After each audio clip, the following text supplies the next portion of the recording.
supaya tidak ada suatu perkara apapun sehingga bisa menjadi perkuliahan pada malam hari ini. Pertama, saya ucapkan terima kasih kepada rekan dosen yang sudah menemani saya pada pertemuan malam ini. Terima kasih kepada Pak Jandani yang ada di Kapolro, terima kasih juga kepada Pak Sudin yang ada di Ganda, terima kasih juga untuk Pak Indra Apa yang ada di Sekolah Malang. Dan terima kasih juga sudah hadir di sini ada Sinta dan Diana. Terima kasih sudah hadir.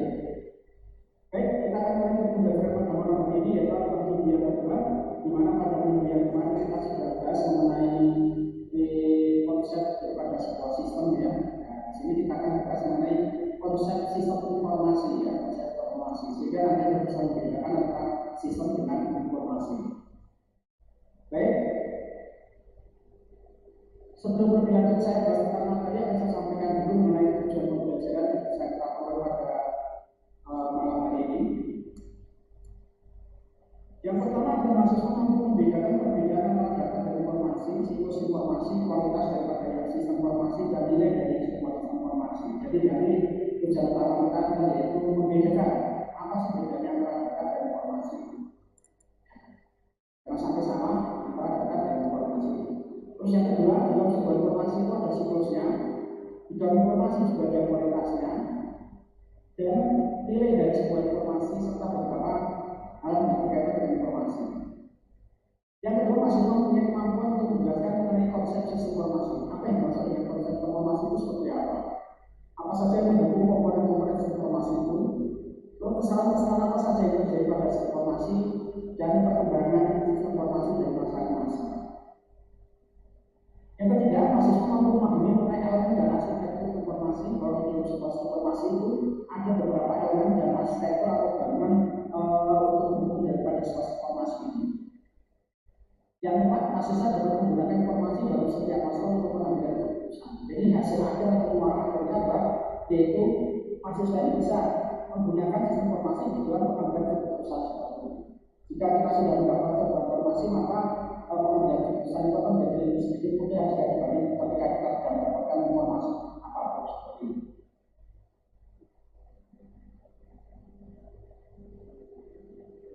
Pokok materinya yaitu yang pertama pengertian data dan informasi, siklus informasi, kualitas informasi, nilai informasi, dan kesalahan pada sebuah informasi. Ada konsep sistem informasi, perkembangan sistem informasi dari masa ke masa, tujuan dan komponen serta elemen daripada sistem informasi, dan yang terakhir adalah pelaku sistem.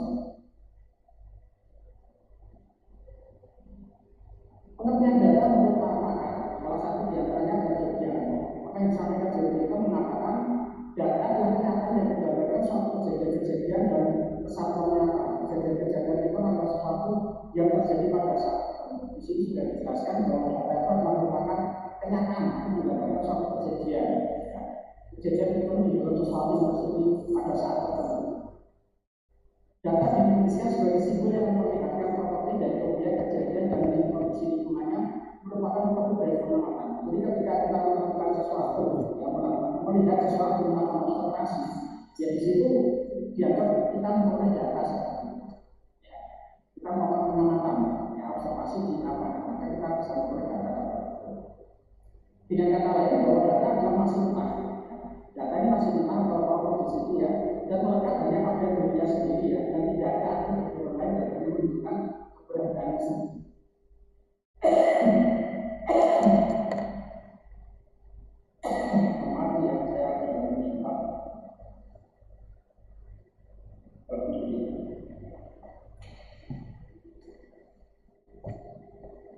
Jadi di sini data itu sifatnya masih mentah. Itu apa itu ya? Maka hanya pada dunia sendiri tidak bisa menggunakan tidak ada artinya bagi orang lain. Karena data-data itu hanya kepada kita saja, catatan atau rangkaian seperti itu. Karena belum diolah, sehingga tidak belum mendapatkan sebuah informasi atau tidak bisa menjadikan data sebagai informasi. Kecuali setelah diolah baru akan menjadi sebuah informasi. Oke, saya sapa yang sudah masuk. Terima kasih untuk Mbak Martina Angga Ici. Terima kasih sudah hadir pada pembelajaran pada malam ini. Ada Susan Bintang, terima kasih sudah hadir. Ada Fori Adam, terima kasih sudah hadir. Ya, terus yang terakhir Susan Bintang dan saya. Pengertian informasi kan tadi adalah data, itu sifatnya masih mentah. Sekarang informasi. Informasi adalah sebuah hasil dari pengolahan data dalam bentuk yang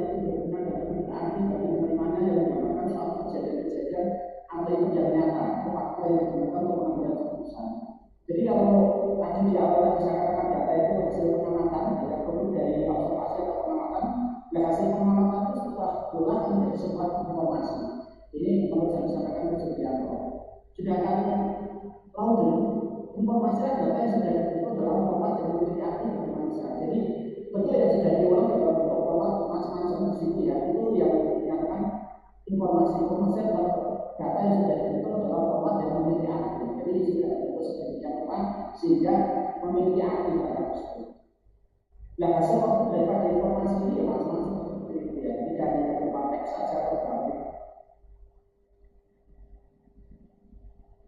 Definisi daripada informasi adalah data yang diolah menjadi bentuk yang lebih berguna dan lebih berarti bagi yang menerimanya.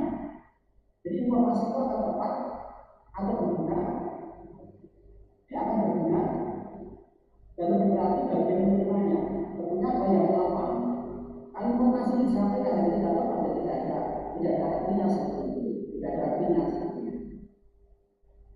Sesuatu yang nyata atau sangat nyata yang dapat mengetahui derajat ketidakpastian tentang suatu keadaan atau kejadian sebagai contoh, ya. Informasi yang menyatakan bahwa nilai rupiah akan naik. Setelah kita tahu informasi yang ada bahwa menyatakan bahwa nilai rupiah akan naik, maka di sini akan memulai ketidakpastian mengenai jadi tidaknya sebuah investasi. Jadi ketika Anda melakukan investasi, saat ini nilai rupiah sudah naik, Anda melakukan investasi atau tidak? Jadi dengan demikian mengurangi derajat ketidakpastian kita, bikin kita tidak ragu seperti itu. Data yang berfungsi untuk membantu memilih beberapa tindakan yang akan dilakukan atau tidak dilakukan. Dengan demikian maka keputusan terakhirnya kita mau melakukan atau tidak melakukan. Setelah kita mendapatkan informasi bahwa suatu nilai kita apa itu nilai rupiah akan naik, kita mau mengambil investasi atau tidak. Tinggal kita lakukan atau tidak melakukan. Apakah kita tetap melakukan investasi atau kita tidak melakukan investasi. Semua tergantung daripada kebijakan masing-masing. Nah, kalau kita mulai satu persatu dari data ini satu yang terkecil di sini adalah data. Dimana pada data ini sebetulnya ada menyatakan bahwa data di sini itu dibagi menjadi 5, selain data informasi informasi. Ada di bawahnya data yang tidak seperti itu. Ada yang menyatakan seperti itu. Ya fakta dan beberapa sekitar observasi itu disebut dengan data manipulasi seperti itu. Di sini kita gunakan data itu adalah satu yang paling kecil seperti itu. Hasil pengolahan data kan menjadi sebuah informasi, ya, menjadi sebuah informasi. Ini kalau data sudah diolah, maka menjadi sebuah informasi. Dan informasi digunakan untuk pengambilan keputusan seperti itu. Hasil daripada sebuah informasi yang kumpulan daripada informasinya akan menjadi sebuah model atau pengetahuan. Ya. Dari pengetahuan itu kita bisa menjadi yaitu wisdom atau kebijaksanaan atau kesadaran atau penilaian akan akal sehatnya. Jadi boleh dikata kebijakan atau kebijaksanaan itu manakala kita ada berada di sini, berada di sini. Jadi orang yang bijaksana adalah orang yang memiliki pengetahuan. Tanpa pengetahuan orang tidak akan boleh menjadi bijaksana. Kenapa dia memiliki pengetahuan? Karena dia memiliki informasi. Tanpa sebuah informasi yang valid, maka dia tidak akan memiliki pengetahuan tadi. Dan informasi itu didapat dari mana? Dari sebuah data. Jadi ini adalah intelligence. Jadi orang yang bijaksana adalah orang yang memiliki pengetahuan. Kenapa dia memiliki pengetahuan? Karena dia memiliki informasi. Kenapa dia memiliki informasi? Karena dia ada data yang kurang. Tanpa adanya data dan informasi ini mampu menjadi bijaksana. Nah, kalau kita lihat sekarang pemrosesan data dan informasi, jadi di sini ada kumpulan kartu hierarki persediaan, contoh pemrosesan data menjadi sebuah informasi. Kumpulan kartu persediaan ini tidak ada artinya, dia hanya sebagai kertas saja, catatan kertas di situ. Ini tidak memiliki arti sama sekali. Nah, maka belum diolah, ketika diolah nanti dari kumpulan kartu ini muncul yang namanya persediaan data, muncul laporan persediaan data semacam ini, muncul laporan persediaan data janji. Setelah hasil kumpulan yang berkata persediaan tadi diolah akan menjadi bentuk seperti ini.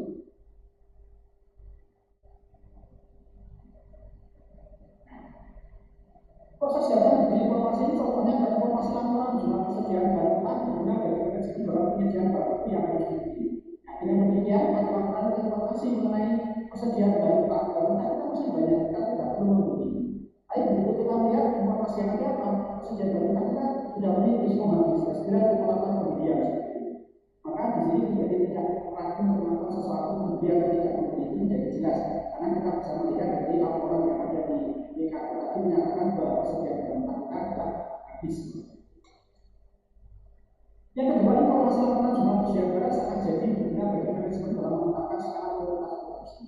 Dan sekian banyak barang-barang yang ada itu ya, barang-barang yang ada, mana yang harus kita prioritaskan? Oh, ini masih banyak, perlu kita prioritaskan ini. Ya, barang ini masih terlalu banyak, maka segera diproduksi untuk menjadi barang jadi. Kalau lama tidak diproduksi nanti akan kopi sendiri seperti itu, maka di situ bisa kita melakukan tindakan seperti itu.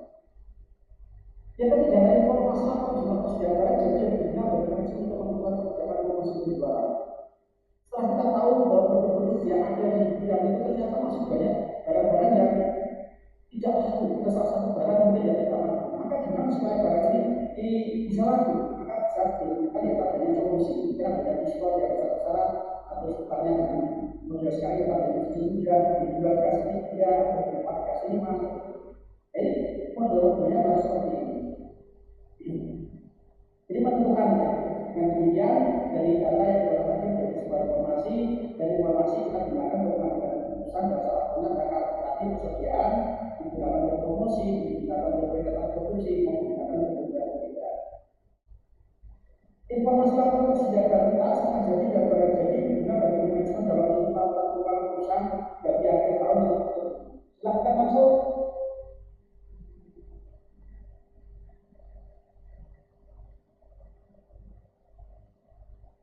Berikutnya adalah siklus informasi, ya siklus.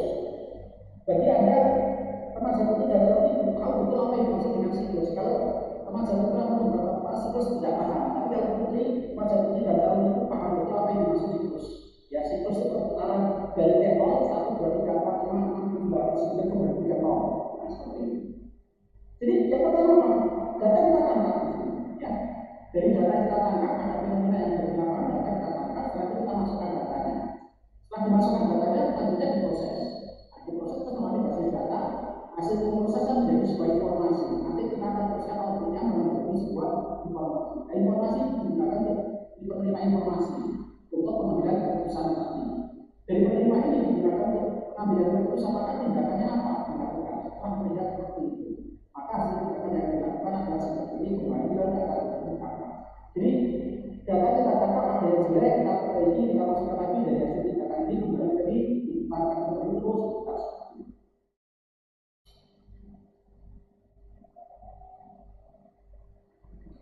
Data yang inilah akan menghasilkan kualitas informasi. Data yang bagus harus memiliki ketentuan yakni penelitian, ya, presisi, ya, penelitian atau presisinya, ada kumulativitasnya dibandingkan, ada validitas datanya. Penelitian data ditentukan oleh prinsipnya perbedaan jika observasi yang menghasilkan data ini dimiliki atau sumber data yang sama digunakan dalam kasus yang sama. Jadi ketika kita melakukan penelitian atau survei di sini ya, data ini betulnya adalah sudah tepat seperti itu. Ya, penelitian datanya sangat seperti ya, kemudian prinsipnya perbedaan ini kecil sekali. Contohnya di situ adalah kupon, hasil kupon daripada pemilihan suatu kepala daerah itu dengan teleponnya perbedaannya sangat kecil sekali seperti itu. Nah, ini perlu dipahami seperti ini ya. Jadi ketika data itu sangat kritis sekali. Ketika nanti ada pemilihan kepala daerah lagi muncul lagi dengan berbeda ya, kesalahannya ketika kecil sekali seperti itu. Kompatibilitas di sini adalah membandingkan data yang distandarisasi yang jelas dan dapat dipertanggungjawabkan sehingga tidak menimbulkan mengalami suatu usaha atau tidak menimbulkan keraguan. Jadi sudah ada standarisasinya. Standarnya apa? Bahwa minimal sekian, maksimal sekian. Apakah dia masuk dalam kriteria standar itu ya? Contoh pada besi. Itu pada besinya ada 12 meter. Ya, 12 meter. Nah, contoh ketika kita akan membeli pada besi ada 12 meter seperti itu. Tapi di situ ada batas standarisasinya. Jangan sampai standar besi ini kurang dari 12 meter atau dikatakan kalau kurang itu 10 cm atau 20 cm seperti itu. Minimal kalau 11,80 baru bisa diterima. Nah, seperti itu. Kalau lebih, jangan terlalu lebih di sini. Sehingga ada batas standar yang ditetapkan minimal 12 ya 12. Kalau kurang dari 12 ya ditolak. Tapi tidak sesuai dengan standar yang kami tetapkan atau dibandingkan. Yang ketiga adalah validitas. Data yang memiliki kebenaran yang tepat dengan kebutuhan dari suatu tujuan yang ingin dicapai pemakai sebab data yang berkualitas belum tentu valid jika tidak menunjang tujuan pemakai. Jadi data yang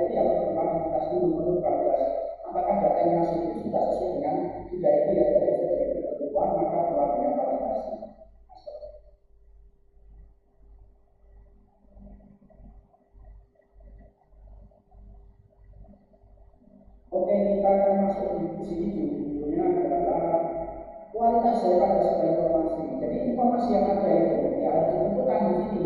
Apakah informasinya itu betul-betul berkualitas?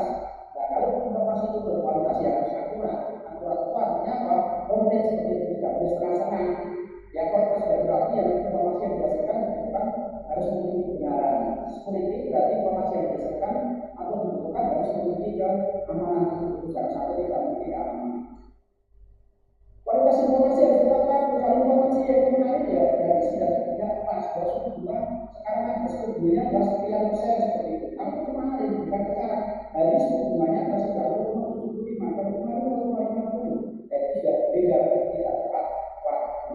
Jadi informasi atau kualitas daripada sebuah itu harus akurat tepat waktu. Kalau sekarang ini sekarang karena relevan. Relevan itu artinya apa? Bahwa informasi itu harus sampai pada tangan yang membutuhkan di situ. Kalau tidak sampai pada tangan yang membutuhkan ya tidak ada artinya. Saya menceritakan tentang sepak bola. Teman saya Pak Jalani dia tidak sepak bola. Maka ketika saya katakan nanti malam ada pertandingan sepak bola di Liga Italia ini katakan bahwa ini menang. Ya karena hobinya teman saya Pak Jalani tidak suka sepak bola ya maka ya tidak ada artinya. Hobinya berpolitik. Maka saya katakan itu Pak ada seperti ini. Informasi terkait dengan pilkada, ya dia semangat seperti itu, maka informasinya tepat sasaran.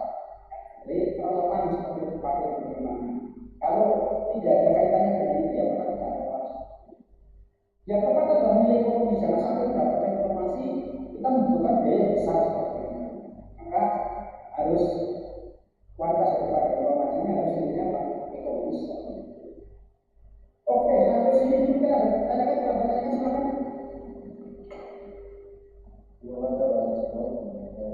Halo, ada pertanyaan? Kalau pertanyaan silakan. Ayo, melakukan persepsi dulu.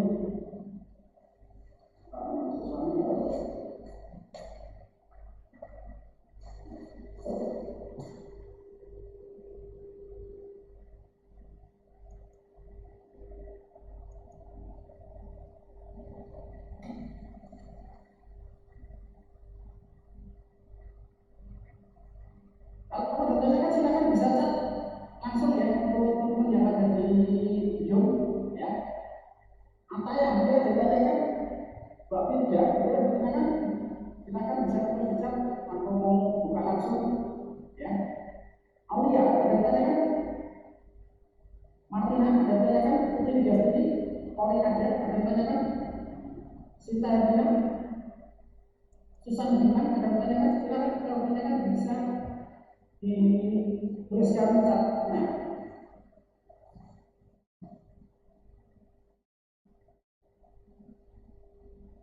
Oke, terima kasih Mbak Taya, terima kasih Mbak Putri, teman-teman Anda. Baik, saya akan lanjut kalau tidak akan tanyakan. Kita masuk ke berikutnya.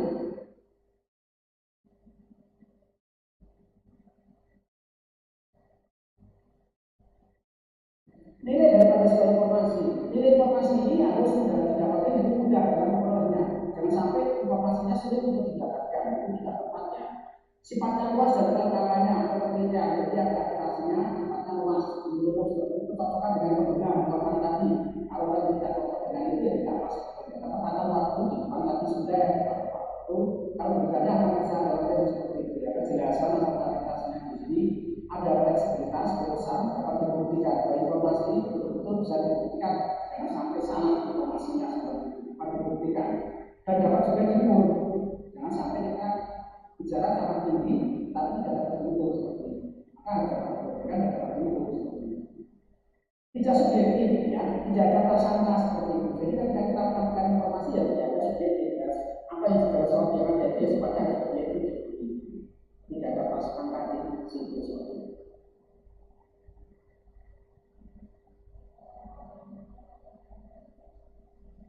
Kelompok atau jenis informasi di sini ya, kelompok penerima informasinya di sini yaitu informasi strategis. Jadi informasi strategis ini digunakan untuk mengambil keputusan jangka panjang, mencakup informasi eksternal, mencari kekuasaan perusahaan dan sebagainya. Karena sifatnya strategis biasanya yang menggunakan informasi strategisnya dibutuhkan dari top management. Jadi dari tingkat atas ya itu informasi strategis. Arti informasi strategis ini digunakan untuk manajemen tingkat menengah. Informasi ini dibutuhkan untuk mengambil keputusan jangka menengah ya. Seperti informasi tren berjuara yang dapat dimanfaatkan untuk menyusun rencana kebijakan. Ketika ada informasi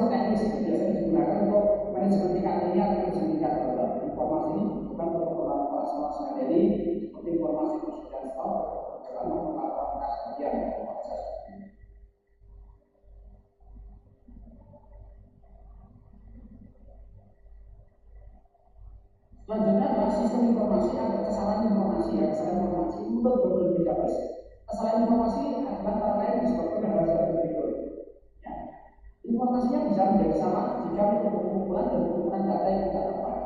Metode pengumpulan data, metode pengumpulan datanya tidak sesuai, tidak pas. Pengumpulan datanya lewatnya apa? Yaitu tanya jawab atau tidak sesuai dengan ini informasi. Itu ya sudah jadi masalah. Tapi informasinya tidak tepat seperti itu. Atau pengumpulan datanya yang tidak tepat dan ukurnya tidak pas, tidak sesuai tadi. Ada yang cek tadi yang itu masalah. Tidak dapat mengikuti prosedur pengumpulan yang benar, sehingga akan menjadi kesalahan teknis biasanya. Tidak dapat mengikuti prosedur untuk mengolah data itu seperti ini. Biasanya kita menggunakan statistik, tapi orang yang tidak paham tentang statistik atau pengolahan untuk data yang benar itu seperti apa, maka menjadi masalah. Hilang atau tidak terolahnya sebagian data, jelas kalau hilang itu ada sebagian yang hilang, atau buku disimpan dan bagian hilang, jangankan ada halaman yang hilang jadi masalah. Pemeriksaan untuk catatan data yang salah, jelas otomatis ya, karena datanya salah. Kalau kita nyatakan angkanya 500, di situ klaim 900, otomatis juga akan salah, karena nyatanya memang salah. Apalagi jumlah induk yang salah, kalau jumlah induknya salah ya jadi masalah.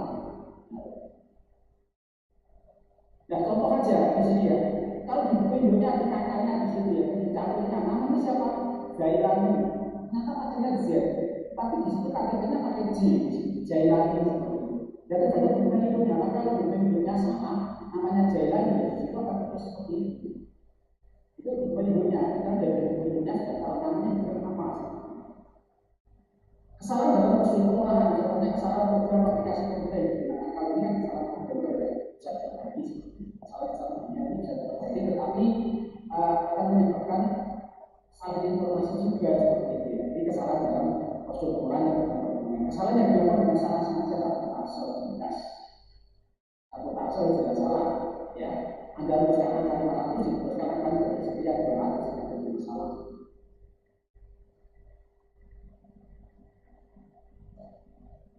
Untuk menjawab kesalahannya, kesalahan disebut tanpa dibatasi dengan cara-cara seperti berikut. Kontrol sistem yang menemukan kesalahan, maka dalam sebuah sistem itu perlu adanya kontrol sistem, adanya kontrol. Jangan sampai sistemnya itu tidak terkendali seperti itu sehingga tidak ada kontrolnya. Contoh sederhana seperti ini. Nah, ketika Anda menginput data di situ ya, menginput data di situ ada data yang namanya kode barang atau min. Kode barang itu kode digitnya adalah sebanyak 10 digit. Ketika Anda masukkan 2 digit bisa diterima, bisa disimpan, itu kan jadi masalah. Tapi sistemnya tidak mengontrol dengan baik. Mestinya kode barang itu harus lebih 10 digit. Ada kode barangnya tidak ada nama barangnya, aneh juga seperti itu. Jadi kontrol sistemnya menemukan kesalahan seperti ini. Jadi ini sudah sering kita pakai ketika ada input data. Di situ para programmer sudah mengantisipasi hal demikian. Contohnya ketika Anda memasukkan alamat email tanpa ada net, maka akan ditemukan. Kontrol sistem menemukan kesalahan. Pemeriksaan internal dan eksternal, ya kita lakukan pemeriksaan dari data internalnya. Biasanya dari internal itu ya OTP saja, kalau ada kesalahan itu yang terjadi dari individu ada kesalahan dari eksternal. Kita jarang mengecek KTP kita, alamat kita, apakah sudah bocor atau sudah sesuai dengan di situ belum, ya. Cuma, dilihat begitu, ya, begitu di pemeriksaan dari eksternal, yang ada juga, itu alamatnya nggak sama ya. Yang ada di KTP seperti ini, yang ada di KK seperti ini, jasanya seperti ini. Ini kan menjadi pemeriksaan internal atau eksternal. Kalau internalnya biasanya ya sampai-sampai kalau eksternal itu begitu. Penambahan data kepentingan data, bisa katakan ada batasnya tadi ya, contoh tadi ya seperti kontrol sistem tadi, penambahan batas kepentingan.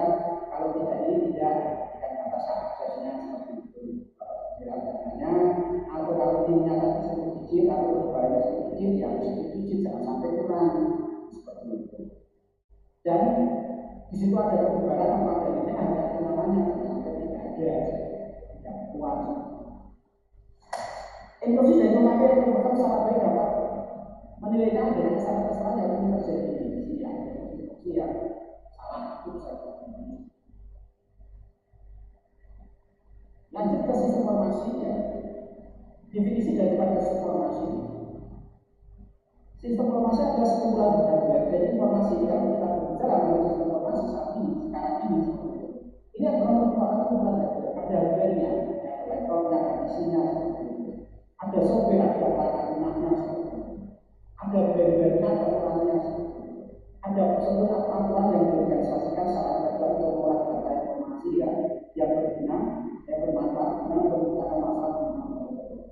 Jadi di dalam sistem informasi itu ya ada orangnya, ada hardware-nya, ada perangkat keras atau maupun perangkat lunaknya, ada prosedur, ada data-data yang diolah menjadi sebuah informasi. Nanti tujuannya apa? Setelah data itu diolah dan diberikan ke pemanggilan ke perusahaan. Sistem informasi adalah satu kesatuan data olahan yang terintegrasi dan saling melengkapi, yang menghasilkan output baik dalam bentuk gambar, suara maupun tulisan. Jadi sebuah hasil informasi ini bisa berupa macam-macam outputnya, bisa berupa gambar, suara maupun tulisan.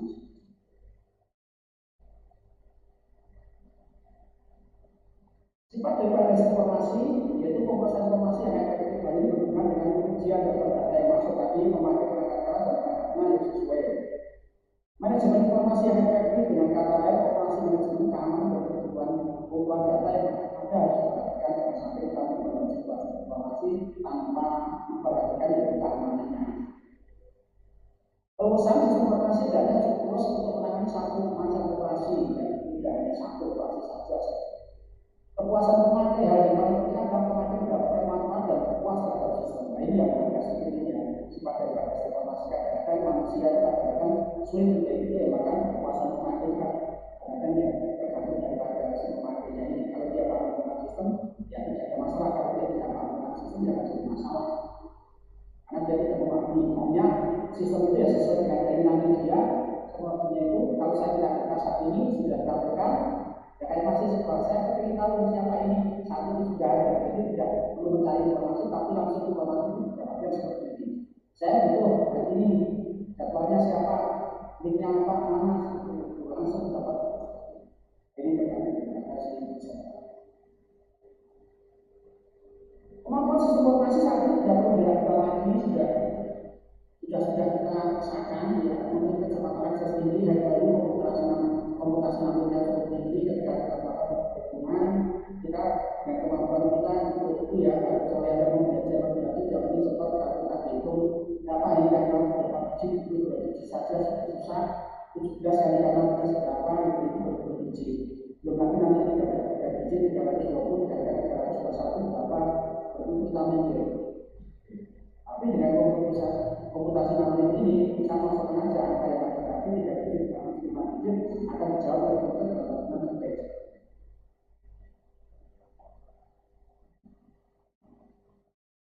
Menyediakan kecepatan komunikasi yang benar, kolaborasi dengan dan di antara organisasi. Jadi kecepatannya nggak perlu dilakukan lagi, menyimpan informasi dalam jumlah besar dan mudah untuk digunakan. Akses yang cepat dan tidak mudah untuk mendapatkan informasi dan dunia seperti itu. Fasilitas untuk mengintegrasikan jumlah data yang besar, jelas seperti ini.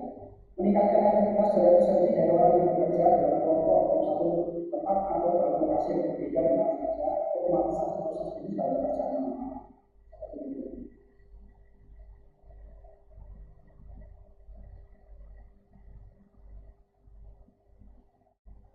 Contohnya adalah seperti ini, ketika sebuah kampus itu punya mahasiswa jumlahnya 10.000, nah ketika dia membuat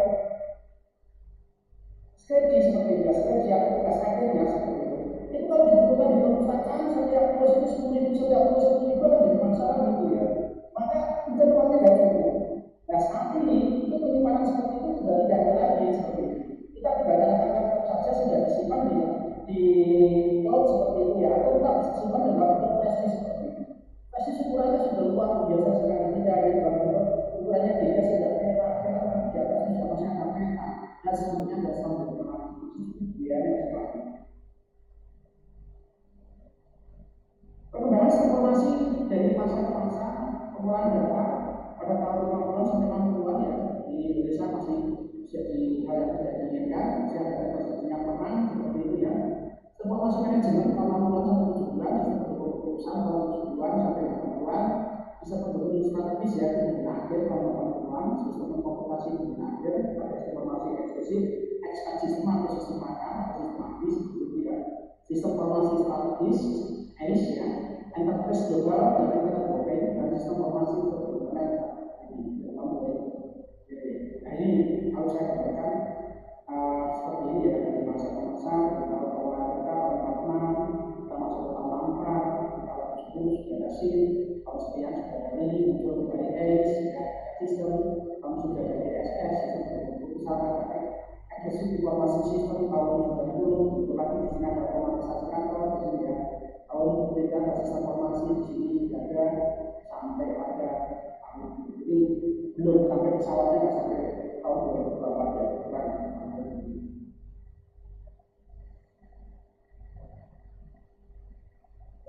Tujuan daripada informasi itu berbeda-beda antara satu dengan yang lain, tergantung daripada proses yang ada di situ ya.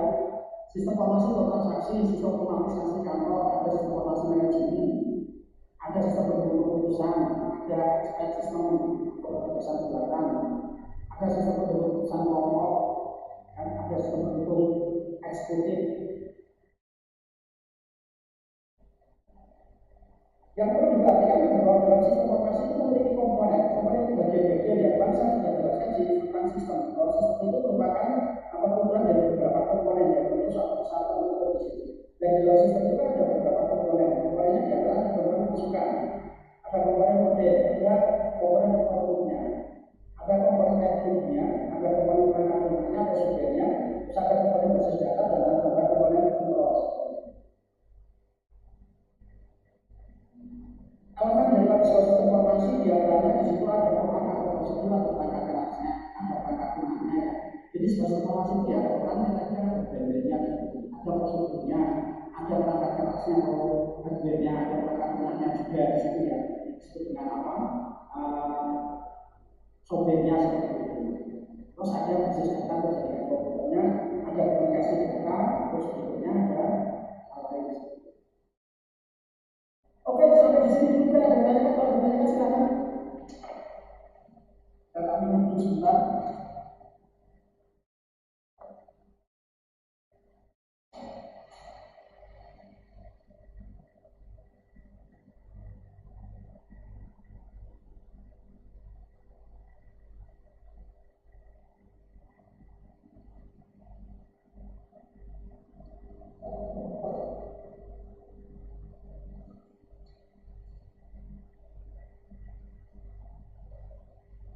Monggo kalau ada pertanyaan silakan bisa chat langsung ya. Jadi sehingga saya tahu kalau bertanya saya gunakan chatnya ya, supaya nanti bisa jawab.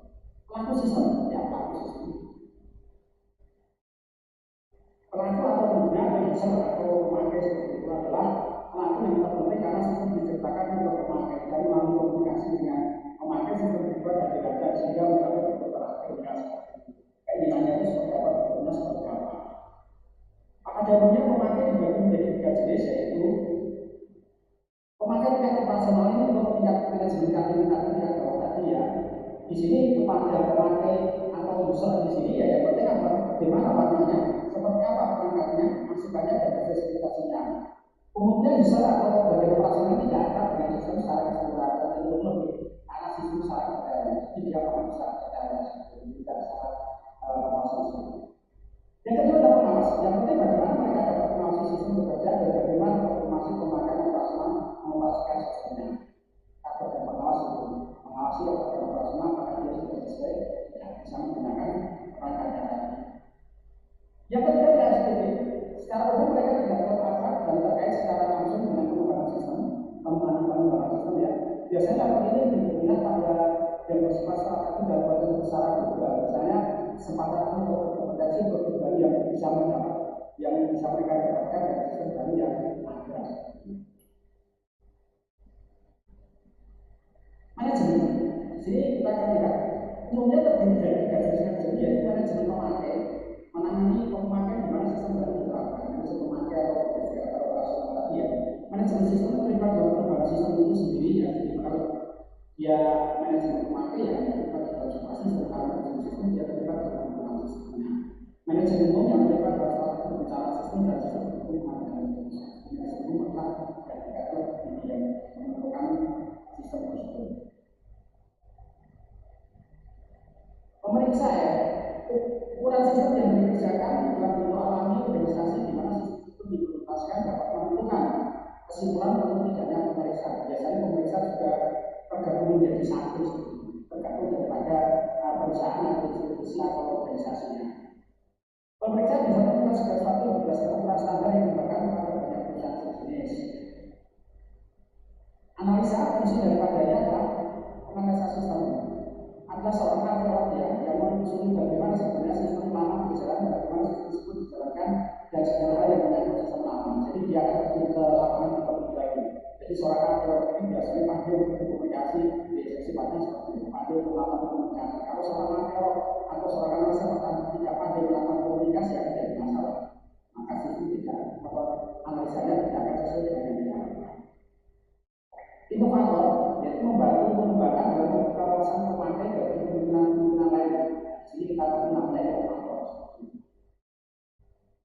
Mediator yaitu menjalankan fungsi komunikasi dari semua level, yaitu pemakai, pemegang, pemeriksaan dan pelaku sistem lainnya yang mungkin belum punya sikap dan cara pandang yang sama. Ketika kita akan mengembangkan sebuah informasi dari tingkat manajemen tingkat bawah, manajemen tingkat menengah maupun manajemen tingkat atas, kita ada sudut pandang yang berbeda-beda sehingga tidak ketemu seperti itu. Maka butuh seorang mediator memediasi untuk menjelaskan ini loh kepentingan dari segi bawah itu seperti ini, dari tingkat menengah seperti ini, dari tingkat manajemen tingkat atas itu seperti ini.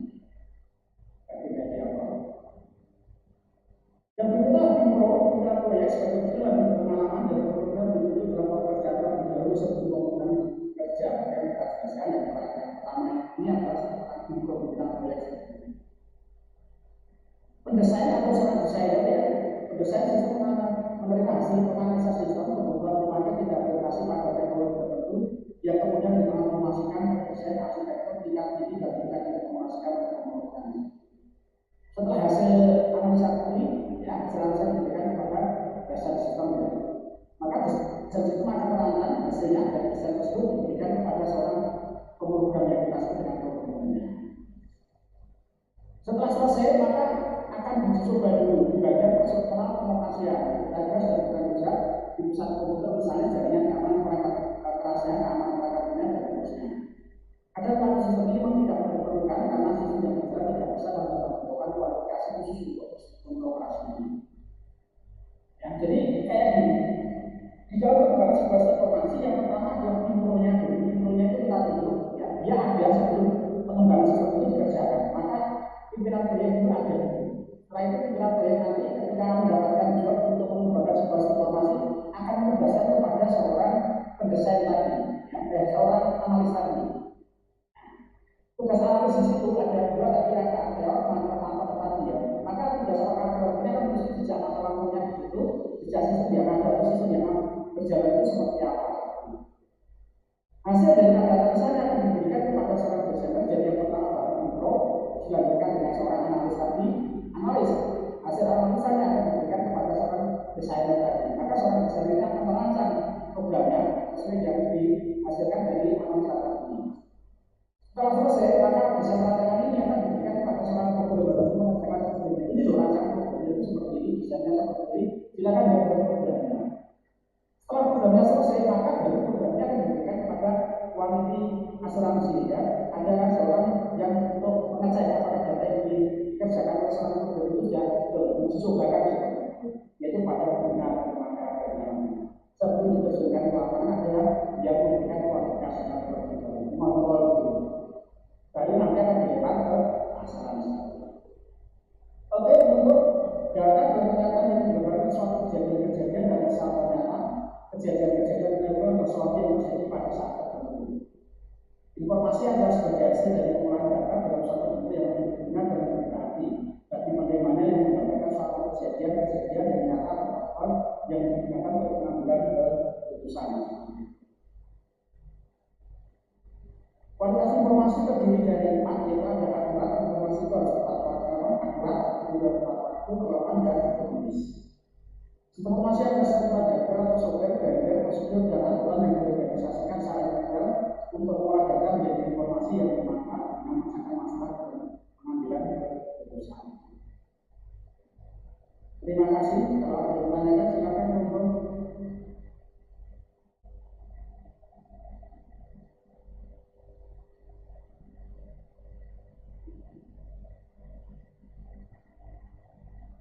Sementara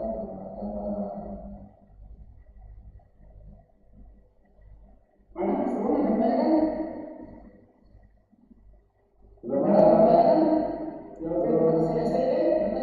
Tidak ada Pak Budi. Kalau sendirian tidak ada mahasiswa sendirian. Dari mahasiswa ada pertanyaan, sisa bintang ada pertanyaan, kita dari yang ada pertanyaan, Korea ada pertanyaan, Martina, Anda, Aulia, Ataya, Kansa, monggo kalian bertanya.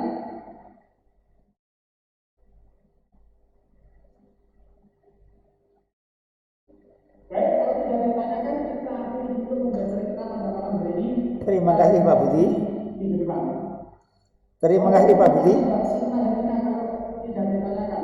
Baik, terima kasih kita ucapkan pada rekan-rekan semuanya yang sudah bergabung beratensi di sini bersama saya. Terima kasih untuk Pak Jaya yang dari Surakarta. Terima kasih untuk Pak Indrapa yang ada di Solo maupun Ungaran. Dan terima kasih juga untuk Bapak Sukti yang berada di dan terima kasih juga pada para mahasiswa yang sudah hadir di sini. Terima kasih banyak. Kita ketemu lagi di depan. Terima kasih. Salam sehat selalu. Assalamualaikum warahmatullahi wabarakatuh. Waalaikumsalam warahmatullahi wabarakatuh.